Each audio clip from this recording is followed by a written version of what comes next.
नमस्कार दोस्तों, कैसे हैं आप लोग? चलिए स्टार्ट करते हैं दोबारा हम अपना CA final chapter 10 forex management. ये this is the fourth session. We had already studied, in the previous three sessions we have studied a lot of things about the forex. पिछले सेशन में हमने पढ़ा translation exposure, transaction exposure, operating exposure which is also called the economic exposure. And I explain to you कि exposure होगा तभी तो forex पढ़ने का फायदा है. ये फॉरेक्स हम पढ़ क्यों रहे हैं? क्योंकि you have to protect something, you have to hedge something, you have to save something, you have to make strategy for something, and that something is exposure.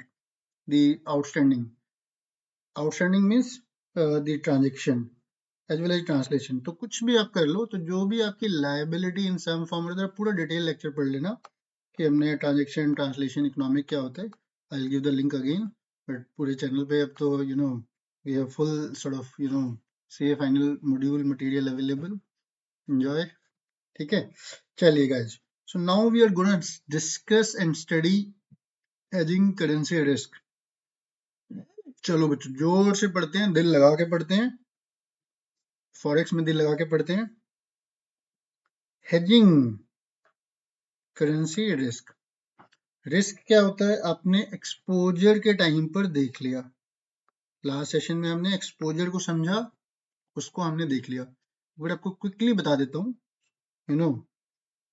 अगर आपकी कोई भी आउटस्टैंडिंग रिसीवेबल या पेबल खड़ा है इन फॉरेन करेंसी, जब वो India में आपको आएगा, आपको तो आईएनआर ही मिलेगा. इंडिया में आप फॉरेन करेंसी रख के क्या करोगे? Ultimately if you want to deal in India, आपके बच्चों को सैलरी आप अपने आईएनआर में ही तो दोगे. तो आप उसको कन्वर्ट कराओगे. जब आप कन्वर्ट कराओगे, that day the USD and INR may be bit different compared to what is recorded in the books. And इसी के लिए सारी FX market, I'll say currency market, or you can even name the word economic market, are developed. There are products, features, strategies available to protect the risk. जो आपकी books में वही है. Having said, अगर आपने कुछ नहीं किया तो दो या तीन चीजें होंगी. आपको या तो पैसे देते समय या लेते समय गेन या लॉस हो जाएगा, and this is a significant loss guys. अगर आप पिछले 2-3 साल से जब से आप पढ़ रहे हो, मैं तो खुद देख रहा हूँ, आई एम रियली सरप्राइज्ड कि कहाँ 2013-14 में डॉलर 50-55-56 रुपए पे होता था, आज वो डॉलर 84 पे पहुंच गया. तो 2014 में हमने एक लोन लिया था $1 बिलियन का. $1 billion at that time was 5700 crore rupees. अब वो जून 2015 में लिया था, जून 15 में. अब वो जून 25 में पे करना है. इस समय डॉलर है 85 हो गया आज तो. 8500 करोड़ पे करना है, तो 2800 करोड़ का तो एडिशनल एफएक्स ही हम पे कर रहे हैं. एनी हाउ, तो ये बहुत इंपॉर्टेंट होता है. अगर बुक्स पे खड़ा है लोन, आपको लास्ट सेशन में मैंने बताया कि रीइंस्टेट हो जाता है. 4 मिनट आपको पुराने सेशन रिपीट करने में बता दिए. अब आगे बढ़ते हैं. ठीक है, हेजिंग करेंसी रिस्क. जो भी आपका एक्सपोजर है, आप उसको हेज किस किस तरीके से कर सकते हो. आपको यार यही तो सीखना था, हेजिंग ही तो सीखनी थी, that was the main thing. But guys, अभी हम उसको सीखें उससे पहले मैं आपको थोड़ी सी चीजें और बताना चाहता हूँ. और वो थोड़ी सी जो चीजें हैं, दे आर कि आप नेचुरल हेजिंग भी कर सकते हो. अभी फॉरवर्ड ऑप्शन, आईआरएस, स्वैप, ये फलाना धमका बाद में पढ़ोगे. अरे भैया, आप नेचुरल हेजिंग भी कर सकते हो. That is called the experience. कि बिना कुछ के ही आपका डॉलर हेज हो गया. So there are techniques. There are range of hedging instruments that can be used to reduce risk, but often exporters use natural hedge strategy to mitigate the transaction exposure by availing different type of loans or products, etc. So एक चीज होती है guys, pre shipment credit, PCFC. आप ये बार बार word सुनते रहोगे, PCFC. ठीक है, तो pre shipment credit in foreign currency. Pre shipment credit in foreign currency. आपका ये भी आ गया, foreign currency non resident account, आपने उसमें पैसे डाल दिए. तो पहले आपको मैं ये जो नेचुरल हेजिंग स्ट्रेटजीज हैं ये आपको एक बार समझा देता हूँ। Before I directly get into the PCFC, पहले मैं आपको एक ये वर्ड जो हमने ऊपर यूज किया था, natural hedging strategy, natural hedging strategy, क्योंकि ये अभी अगली जो 2-3 टेक्निक है उसमें दोबारा यूज होगा। तो there is a word called natural hedge. Natural hedge, इसका क्या मतलब हुआ?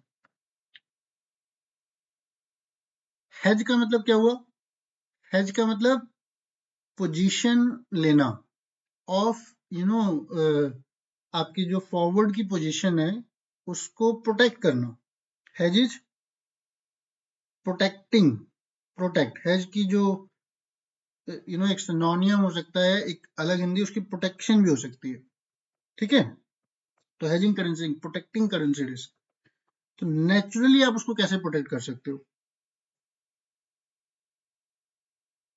जैसे मतलब आई डोंट नो मन में आ गया है, बट यू नो जैसे पुराने जमाने में 2-3 राजा, मैं अभी पढ़ रहा था स्टोरी, उसमें क्या होता था कि वो आपस में लड़ाई ना करें, इसके लिए वो फैमिली के रिश्ते ही बना लेते थे, दोस्त बन जाते थे।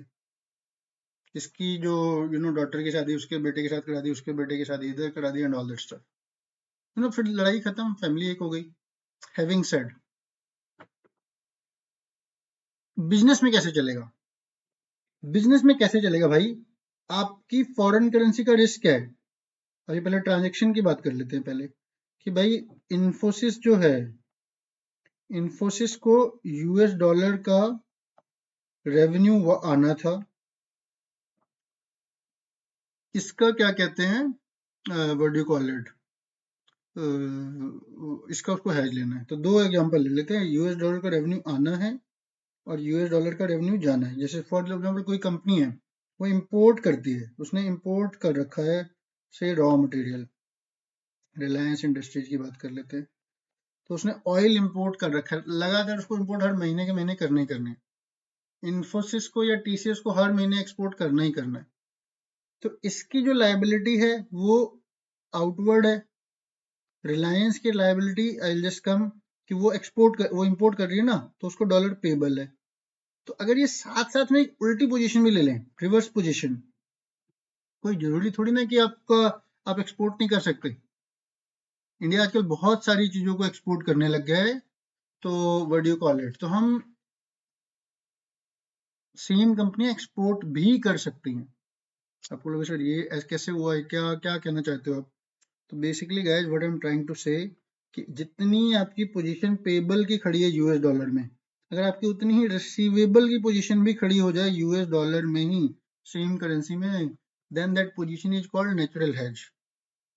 क्योंकि जितना आपको पेमेंट पे लॉस होगा, से 3 महीने बाद आपको $100 पे करने हैं और 3 महीने बाद ही $100 आपको रिसीव करने हैं, तो फिर आपकी पोजीशन रुपी के डेप्रिसिएशन के रिस्पेक्ट से कंप्लीटली प्रोटेक्ट हो गई।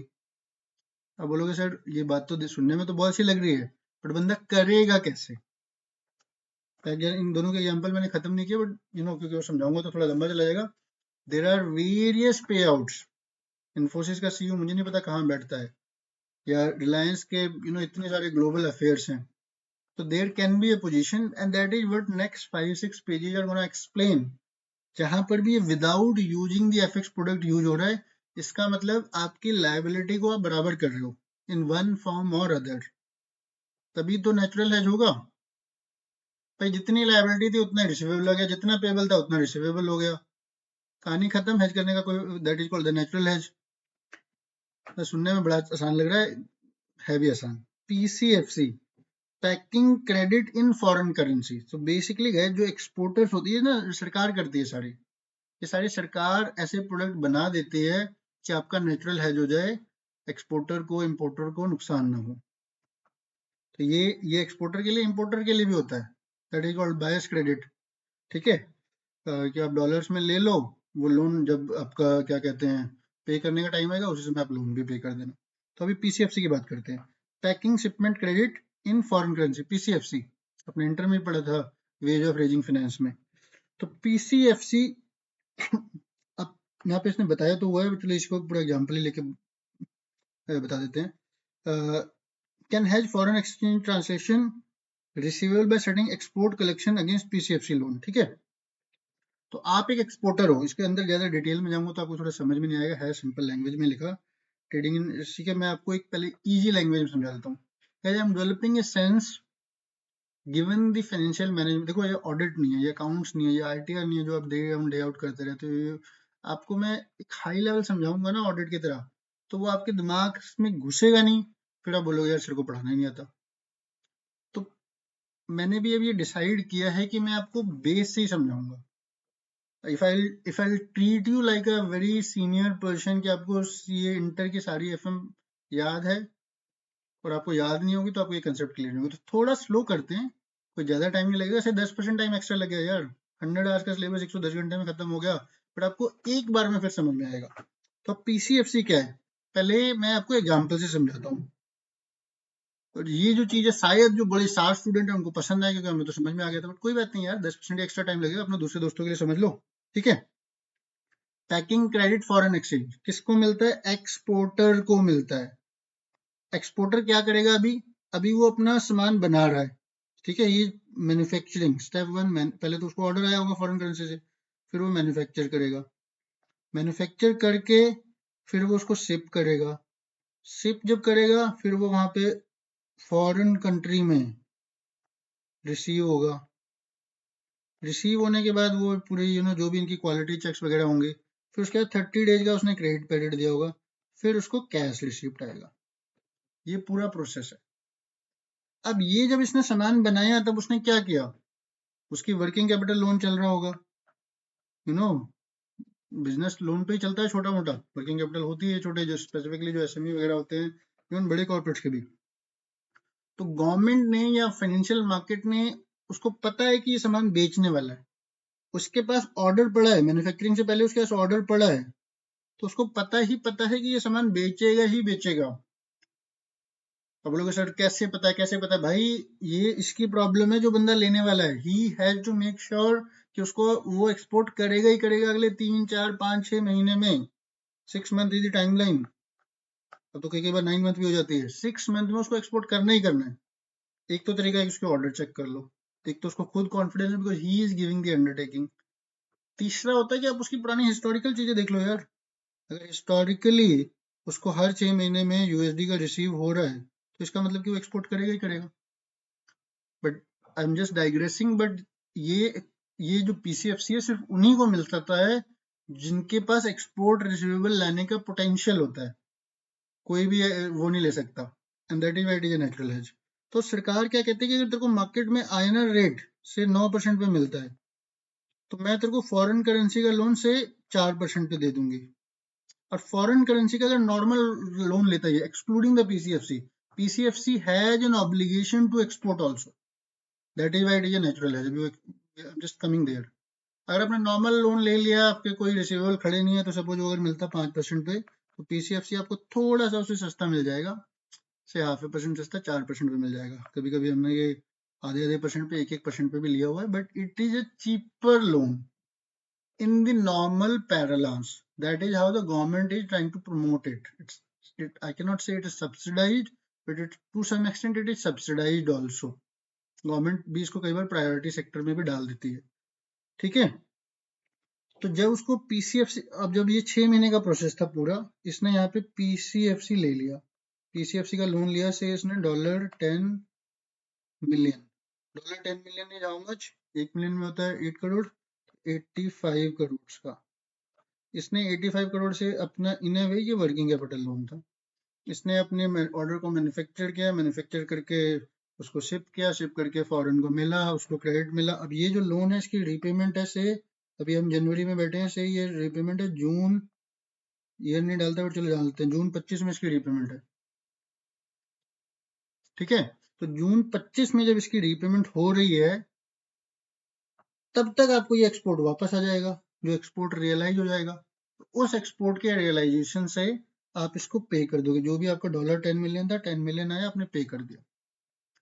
अगर आपने ये पीसीएफसी लोन ना लिया होता तो क्या होता? आपको जो ये एक्सपोर्ट का पैसा आता 10 मिलियन, अब उस समय आईएनआर चाहे वो 80 पर भी जा सकता था और 90 पे भी जा सकता था। अगर आप एक्सपोर्टर होते तो आपको 90 से फायदा हो जाता, यहाँ इस केस में आपको लॉस भी हो सकता था। तो इन ए वे आपकी जो प्रोटेक्शन थी रिसीवेबल की पोजीशन को आपने इनडायरेक्टली 6 महीने पहले ही लोन लेके प्रोटेक्ट कर दिया, और यू कैन से लोन जो आपने लिया उसको आपको प्रोटेक्ट करने की जरूरत नहीं, क्योंकि 6 महीने बाद रिसीवेबल आएगा, उसी से मैं लोन पे कर दूंगा. तो these type of method wherein the company, the entity itself generates inflows and outflows nearly equivalent, that is called the natural hedging strategy. तो एक तो हो गई भैया invoice in the domestic currency, ये तो हो ही नहीं सकता. ये सी एक स्ट्रेटजीज है, मतलब डिजायरेबल स्ट्रेटजीज हैं. देखो जनरली क्या होता है, सेलर हैज अ राइट. देखो सेलर हैज अ अपर से. आप बैठे हो आईएनआर में, आप इंडियन बंदे हो, आपने बोला यार देखो मैं डॉलर शॉलर मुझे समझ नहीं आता, चाहे वो डॉलर बहुत अच्छी करेंसी है, बट मैं तो गिव्स राइज टू ट्रांजेक्शन बोल कहता है ये देखो मैं अगर आपकी फॉरेन करेंसी, मेरे को चीज बेचनी है आपको 1 लाख रुपए की, या 8 करोड़ ही ले लेते हैं, मेरे को आपको 8 करोड़ की चीज बेचनी है, 8 करोड़ की चीज बेचनी. वो बंदा कहता है हो sir I will pay you in dollars, I will pay you $1 million. $1 million you can sell in the market and get 8.2 crore rupees. But वो आपको ये प्यार से बोल के आपको चिपका गया, उस समय ये डॉलर शायद 78 हो गया, तो आपका 8.2 7.84 पे चला जाएगा. हैविंग सेड, एफएक्स की जो पोजीशन होती है ना, इस पे मेरे को एक बार आपसे डिटेल में बात करनी थी. Sometime one of the strategy is not to hedge, क्योंकि किसी को भी नहीं पता, नो वन नोज कि आगे जाके वो जो 85 होगा या 78 होगा. So not hedging the product is also a strategy. That is, natural open भी हो सकता है वो, क्योंकि आपने हेज कर लिया कि भैया मैं अपनी पोजीशन को हेज कर रहा हूँ 82 पे. अब अगर बाई 85 हो गया तो आपको लॉस है ना. पिछले केस में अगर उसको जो बेचारे को 90 मिल जाते तो फायदा होता ना उसे. बट ये चीज हम डेरिवेटिव के फर्स्ट चैप्टर में राइस फार्मर की कहानी, बैसाखी की कहानी सब डिस्कस कर चुके हैं कि ये फिर एक सट्टे वाली कहानी हो जाती है. बट एनी हाउ, तो coming back to this, strategies, the internal strategies, internal techniques. In case you are a seller, in case you are Infosys, आप बोलोगे sir it's very good whatever you want to do, but I would want to take the money in INR. मेरा तो billing आप अभी जो rate चल रहा है, you take a position, you can also do the same thing now. You can tell the buyer or the, whoever is your customer, that you can buy the INR from the market and pay me in INR, so that I remain calm, composed, tension free, because I have the input costs also involved. So after I had spent majority of my input costs in INR. I will prefer you pay me in INR so that my margins etc remain intact. तो generally तो एक technique तो यही है, internal technique, कि आपको बोलो मेरे को INR ही दे. रिस्क हो गया किसका? बायर का. You have transferred the risk. Sellers will usually wish to sell their own currency in which they incur cost. अगर आप सेलर हो, आप एक सेलर कंपनी के CFO हो, तो आप तो यही बोलोगे ना भाई कि मेरे को आप INR में दो, बोलना ही चाहिए. Having said, buyer's preference may be in his own currency. एक बंदा जो गोरा बैठा है या जो भी बैठा है, wherever, चलो अभी यूएस की बात करते हैं, because they are the main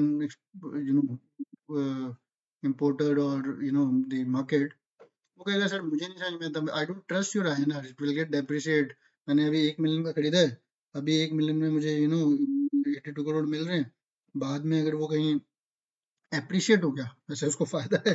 in a way US guy has the benefit. But चलो मान लो, तो कहता नहीं नहीं मेरे को आई डोंट नो, अगर आपने मुझे INR मैं लाऊंगा कहाँ से INR, मार्केट वॉकेट जाके मेरे को तो USD में देना है. अगर आप मुझे नहीं देते तो फिर many markets such as oil and aluminium sale is to be made in the same currency as quoted by the major competitor. तो अगर वो बोलते अगर आप नहीं देते तो मैं कहीं और चला जाऊंगा. So that was our next point, कि भैया जब आपका कॉम्पिटिटर उस बंदे को, थर्ड पार्टी पर्सन, वो कह रहा है कि मैं तो आपको सिर्फ $US में बेच दूंगा, then you are under pressure. But that can be one of the strategy, that you invoice, if you are a seller, you invoice in your own currency. And in case you are a buyer, you say भाई मैं तो payment अपनी buyer currency में करूंगा, मैं oil खरीदता हूँ मैं INR में दूंगा. कुछ लोगों ने, जैसे जैसे इंडिया की पावर बढ़ रही है, लोग अब INR लेने लग गए. रशिया कहता है आप मेरे से ऑयल खरीदो, मुझे INR में दो. मैं आईएनआर को कहीं ना कहीं यूज कर लूंगा। हमने इतना भर दिया आईएनआर, अब से यूज ही नहीं हो रहा। ठीक है, चलो आगे बढ़ते हैं। द सेलर्स आइडियल करेंसी इधर इज ओन। अगर अगर आप अपनी ओन करेंसी में बाई चांस नहीं डील कर पाए, देखो आइडियल तो वही है, फिर आपको उस करेंसी में डील करना चाहिए विच इज वेरी स्टेबल। अब ऐसी करेंसी में नहीं, बांग्लादेश टका, ना ना ना, पाकिस्तानी जो भी रुपीज, और whatever you can call it, ringgit फिंगेट, Indonesian, no no no, you have to deal in a stable currency, relative stable currency, जो जो एक लॉजिक से ऊपर नीचे जाता है। रशियन रूबल में नहीं कर सकते आप, पता चला एक दिन बढ़ा एक दिन घट गया। तो विच आर 3-4 मेन करेंसी। चलो अभी हम यूएसडी की बात करते हैं। यूएसडी के जीबीपी भी बहुत ऊपर नीचे, 4 साल में 4 तो प्राइम मिनिस्टर चेंज कर दिया उन्होंने। जीबीपी, ग्रेट ब्रिटिश पाउंड, या स्टर्लिंग भी बोलते हैं इसे। ठीक है, तो ये यूएसडी हो गया। यूरो भी I do not know, euro is also quite sort of of lately, क्योंकि वो कभी ये यूरोप कंट्री में इशू आ रहा है, कभी ये आ रहा है, यूक्रेन कभी इधर जाना चाहता है, टर्की इशू कर रहा है। तो USD is generally expected to be a stable currency. Definitely major 5 currency का आप मेरा वीडियो देख सकते हैं, जो कि मैंने अभी नहीं बनाया है, बट मैं बना दूंगा। So USD, euro, Chinese yen, etcetera. Oh, calm down, compose, take a breath. हमने क्या डिस्कस किया? टाइम पास किया 21 मिनट में। कैसे टाइम पास किया? हम हेजिंग टेक्निक डिस्कस कर रहे थे। अभी देखो, हेजिंग का मतलब प्रोटेक्शन है, अभी मैं हेजिंग प्रोडक्ट्स पे नहीं गया।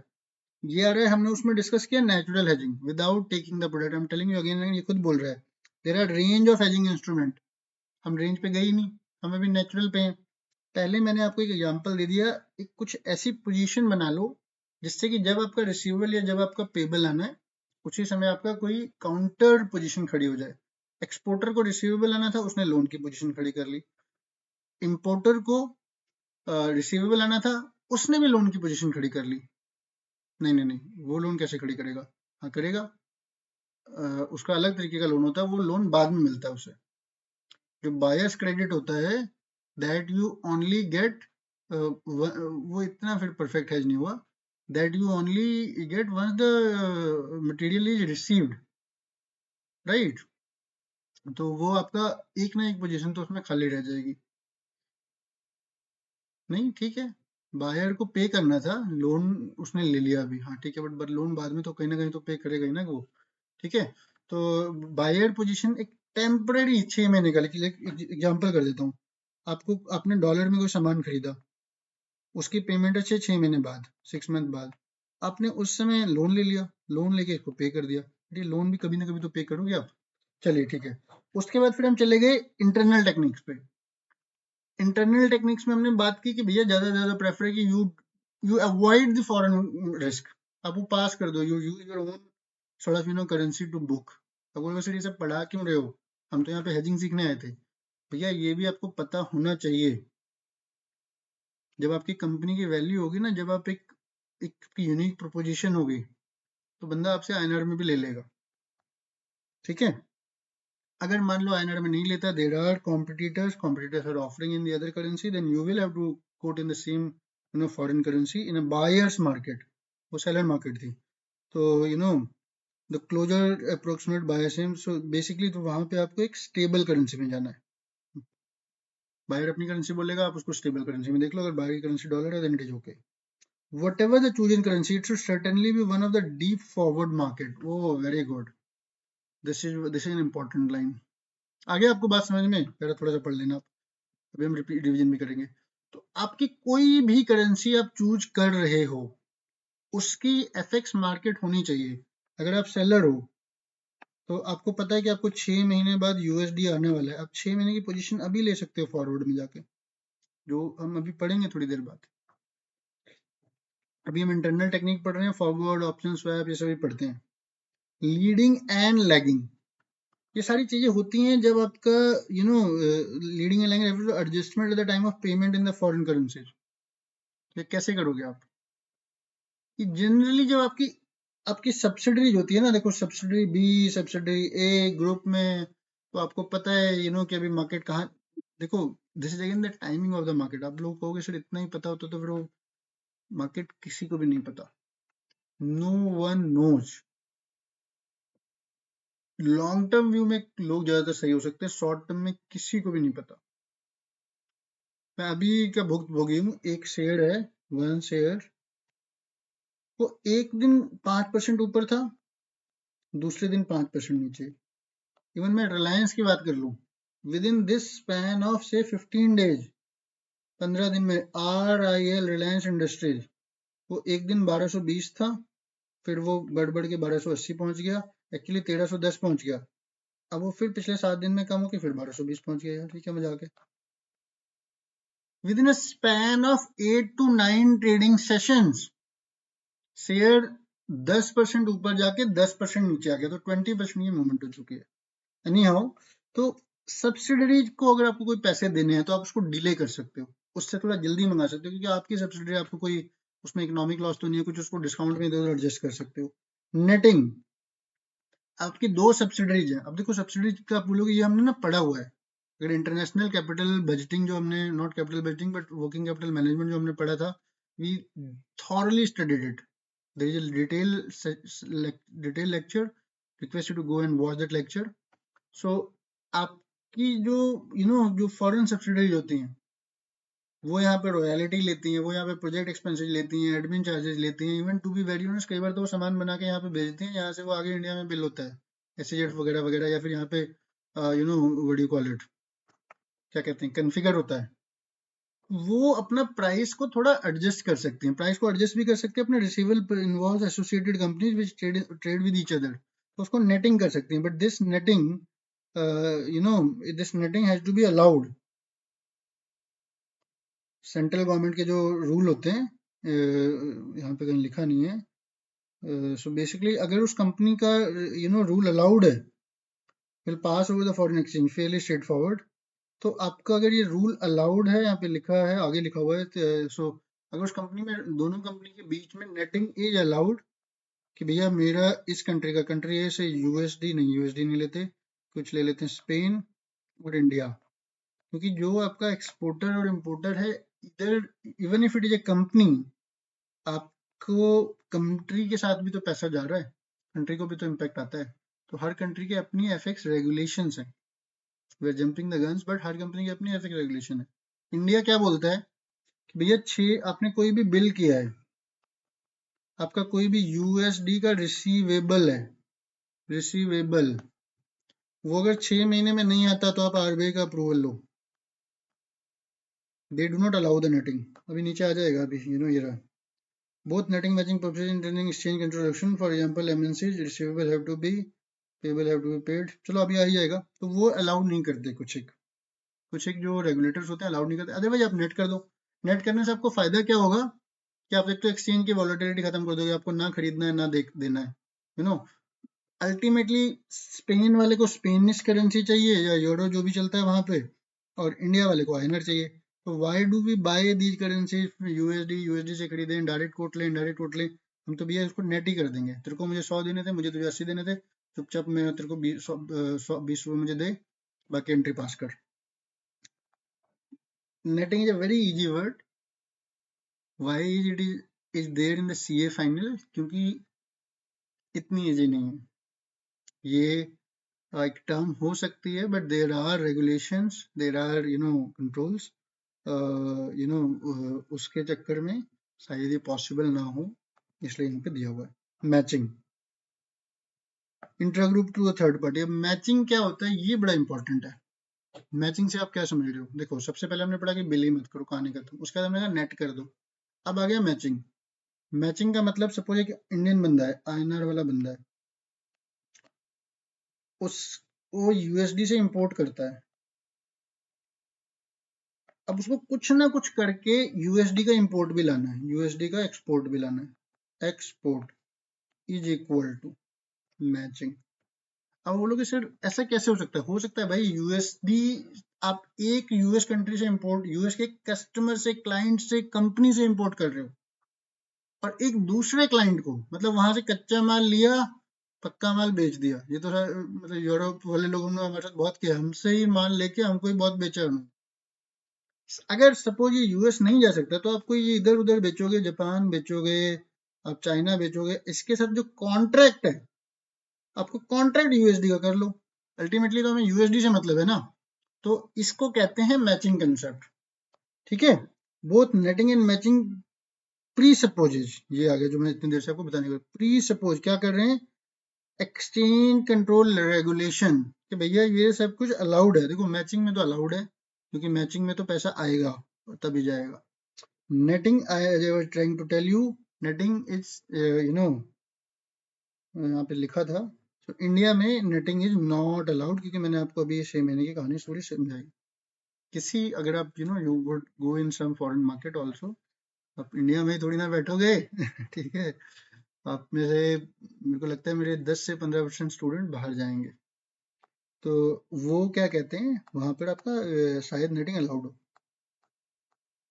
एसेट लायबिलिटी मैनेजमेंट बहुत ही बढ़िया, ये भी बहुत अच्छी चीज है। तो कई बार क्या होता है कि आपको जैसे आरबीआई है अभी, आपके पता है आरबीआई आज कितना कितना डॉलर है? चलो 600 ही ले लेते हैं। 600 ट्रिलियन डॉलर्स है, नॉट बिलियन, ट्रिलियन डॉलर्स है। वैसे तो 700 है बट 600 ही लिख लेते हैं।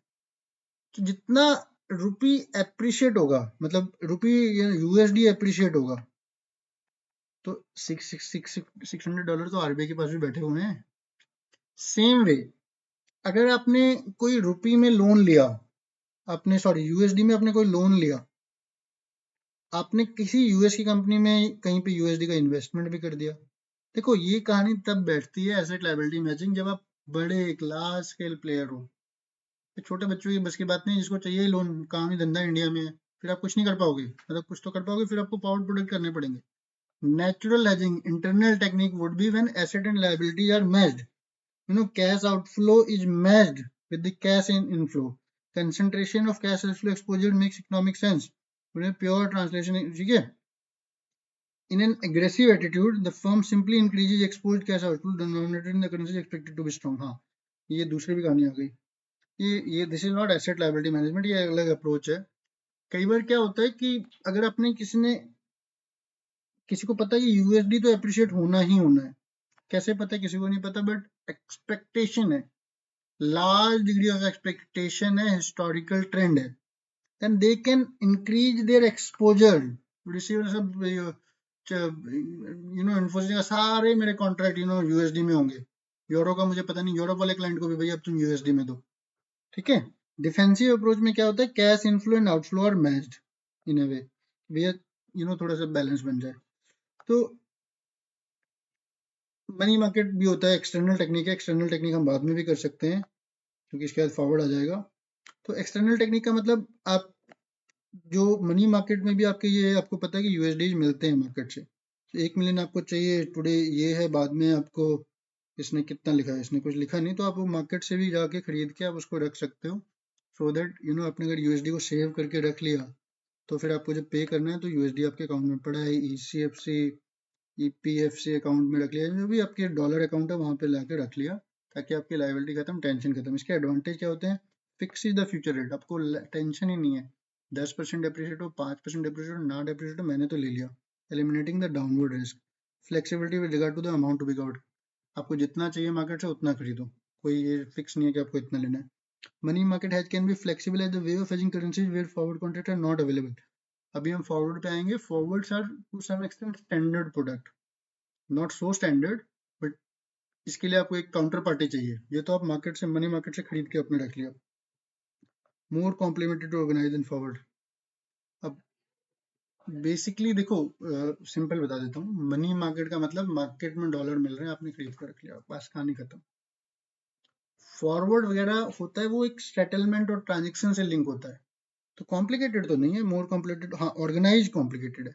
Product is simple but to organize, fix the future rate, no opportunity. हाँ ये देखो, इस लाइन को एक बार थोड़ा सा ठीक से पढ़ लेते हैं, ये आपको फॉरवर्ड ऑप्शन फ्यूचर सब में मिलेगी। Fix the future rate option तो फिर भी थोड़ा फ्री होता है, opportunity to benefit from the favourable movement. भाई आपको, आप इन्फोसिस हो, आपको $1 मिलियन आने थे, अभी 85 चल रहा था, आपने इसका क्या कहते हैं सेल कर दिया उल्टा, या जो भी कह लो, अब 3 महीने बाद रेट 90 का हो गया, आपकी पोजीशन आपने क्रिएट कर ली थी फॉरवर्ड लेके या मनी मार्केट से डॉलर सेल करके, जो सेल करके अभी आपको देने हैं, डिलीवरी करनी है 85 पर या 86 पर, तो 4 रुपए का तो लॉस हो गया ना आपको। बट फेवरेबल मूवमेंट नहीं हुई तो क्या करोगे? तो इसी में प्रोबेबिलिटी चलती है, फॉरवर्ड लेने में फायदा रहता है। फायदा तो नहीं रहेगा, मैं ये नहीं बोलूंगा, बट कंपनीज की पॉलिसीज होती हैं, they are you know see market है गाइस, मार्केट है। दे ये मतलब मैं इतना गंदा तो नहीं बोल सकता इसे, पता नहीं इसको कौन चला रहा है, मतलब बहुत बड़े लोगों का काम है ये, मतलब यूएस का प्रेसिडेंट कह लो या जिसके पास कई बार आरबीआई भी आ जाता है बीच में, कि भैया कहाँ पे रखना है, क्योंकि देगा जब the push to control the fluctuation, उसने एक पॉलिसी चेंज की कंट्रोल हो गया। अगर नॉर्मल सिनेरियोज में जाओगे, नॉर्मल इकोनॉमिक की थ्योरी पे जाओगे, तो depending upon as we studied in the first lesson of forex और second lesson of forex, basis the economic theories of purchasing power parity, interest rate parity और international Fisher's model, जो interest का difference है या inflation का difference है, उससे currency आपकी डेप्रिशिएट होनी चाहिए। उस डेप्रिसिएशन को बजट करके आप डीलिंग करो ना। आपको पता ही है कि भैया मेरे को आज से 1 साल बाद यूएसडी आना है, तो वो 2% सस्ता, मतलब उसकी वैल्यू 2% बढ़ जाएगी, आईएनआर कम हो जाएगा if you are translating into INR. मैं आपको बहुत इंटेलिजेंट समझ के थोड़ा जल्दी जल्दी पढ़ाया, इसके लिए मैं सॉरी नहीं हूँ, बिकॉज आई नो कि आपको समझ में आ रहा है। चलो guys, wish to see you soon in person very very quickly, at least live आओ, लॉग इन करो, मजा आएगा यार, विल इंटरेक्ट इट। नॉलेज को कुछ छुपा के रखने की चीज नहीं, जितना विद्या को आप डिस्ट्रीब्यूट करोगे, बांटोगे, उतनी और बढ़ती है। मेरी भी तो प्रैक्टिस होगी ना, अगली बार पढ़ूंगा तो देखूंगा कि कहाँ पे एग्जाम्पल देते समय मैं स्लिप हुआ, एक मेरा पूरा सेट पैटर्न बन जाएगा ठीक है, क्या क्या पढ़ाना है, बट तब तक मार्केट कहीं और ऊपर निकल जाएगी, कुछ और दिखा देगी। चलो, see you guys, see you soon tomorrow in the next session, और next session is gonna be very interesting again, chapter पूरा इंटरेस्टिंग है। नेक्स्ट सेशन में हम पढ़ेंगे फॉरवर्ड क्या होता है, नेक्स्ट सेशन में पढ़ेंगे फॉरवर्ड रेट प्रीमियम डिस्काउंट कैसे निकलता है, नेक्स्ट सेशन में हम पढ़ेंगे कि फॉरवर्ड का फेड क्या होता है, डिलीवरी लोगे नहीं लोगे, कैंसिल करोगे, अर्ली कैंसिल, थोड़े थोड़े अब टेक्निकल टर्म्स थोड़े से ज्यादा आएंगे। आज हमने पढ़ा नेचुरल, आपको फॉरवर्ड फॉर मार्केट जाना ही नहीं है, अपनी पोजीशन पे खेलना है, डिलीवरी में कैसे होता है। फिर हम उससे आगे क्या पढ़ेंगे, फॉरवर्ड के बाद, फॉरवर्ड के हम बाद पढ़ेंगे, ऑटोमेटिक कैंसिलेशन हो गया, फ्यूचर क्या होता है, नॉन डिलीवरेबल फॉरवर्ड क्या होता है, फिर हम पढ़ेंगे फ्यूचर क्या होता है, फ्यूचर के बाद हम पढ़ लेंगे ऑप्शन क्या होता है, ऑप्शन के बाद आएगा swap.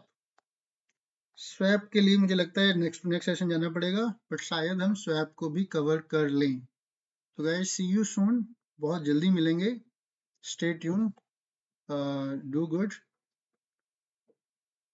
and thank you so much guys, and subscribe the channel, you guys are gonna miss this free 30,000 rupees course if you are not subscribing timely manner, क्योंकि कुछ पता नहीं होता, गूगल का, या कहीं आपको AICI ने नहीं भेजा, या कहीं कोई और इशू आ गया, तो आप इसको सब्सक्राइब कर लो, जिससे कि अगर कोई भी टेक्निकल इशू आता है then you can approach me.